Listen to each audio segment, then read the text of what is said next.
සුබ දවසක් ඔයාලට. ඉතින් අද අපි මේ ලෑස්ති වෙන්නේ මුහුද බලන්න යන්න. කාර්යබහුල ජීවිතයක් යන අපිට ඉඩක් ලැබුණු හැම වෙලාවකම මේ වගේ පුංචි හරි ගමනක් යන්න වෙලාව වෙන් කර ගන්නවා. අදත් ඒ වගේ ලස්සන දවසක්. එහෙනම් යමු අපිත් එක්ක. ඉතින් අද දවස අපිට ගොඩාක් විශේෂ දවසක්.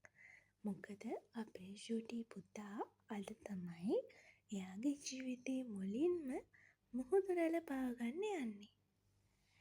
ඉතින් අහස උසට දිවෙන මහා රුස්ස ගස් නැති වුණාට මේ ඩුබයි නගරේ අමුතුම හිතට දැනෙන හිතට සමීප ලස්සනක් තියෙනවා කියලා සමහර තැන්වලදී මට හිතිලා තියෙනවා.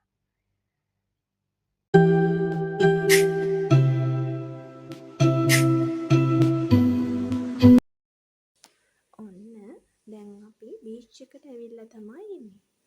ඉතින් ඔයාලට පේනවා වගේ ඩුබයි වල ගොඩක් බිසි ලයිෆ් එකක් ගෙවන මිනිස්සු එයාලට පුංචිම හරි විවේකයක් ලැබුණාම එයාලගේ පවුලේ අයත් එක්ක මේ වගේ තැන්වලට එනවා නිදහසේ ඉන්න.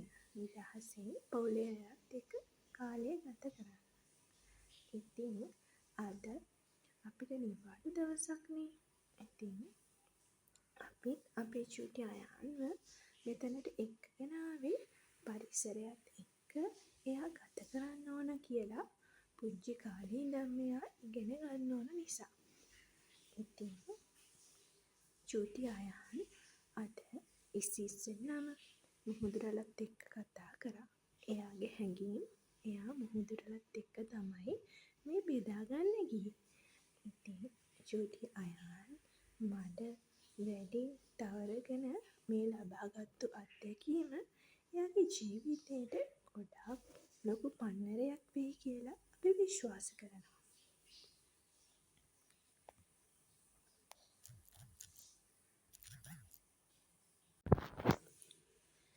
මේ මුහුද ලංකාව වගේ ගොඩාක් රැල්ල ගහන්නේ.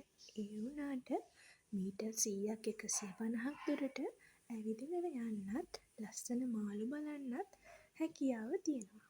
ඉතින් මේ නොගැඹුරු මුහුද අපිට ලොකු පාඩමක් උගන්වනවා කියලා මට හිතෙනවා. ඒ තමයි මිනිස්සු මොන දේවල් පස්සේ ගියත් අන්තිමට සුබහදාම තමා එයාලට සැනසීමක් එන්නේ. ඉතින් මට පුංචි දෙයක් ඔයාලට කියන්න ඕන. ඔයාලට ඉඩක් ලැබෙන හැම වෙලාවෙම ඔයාලගේ පවුලේ අයත් එක්ක මේ සුබහදාමේ ලස්සන බෙදා ගන්න පුළුවන් තැන්වලට යන්න. ඉතින් ජීවිතය කියන්නේ ඉතාමත් කෙටි කාල පරිච්ඡේදයක්නේ. ඉතින් මේ කෙටි කාල පරිච්ඡේදයේ ලස්සන තැන් ලස්සන මතකයන් අපගේ ජීවිතවලට එකතු කරගන්න ඕන. එහෙනම් අදට ගිහින් එන්න.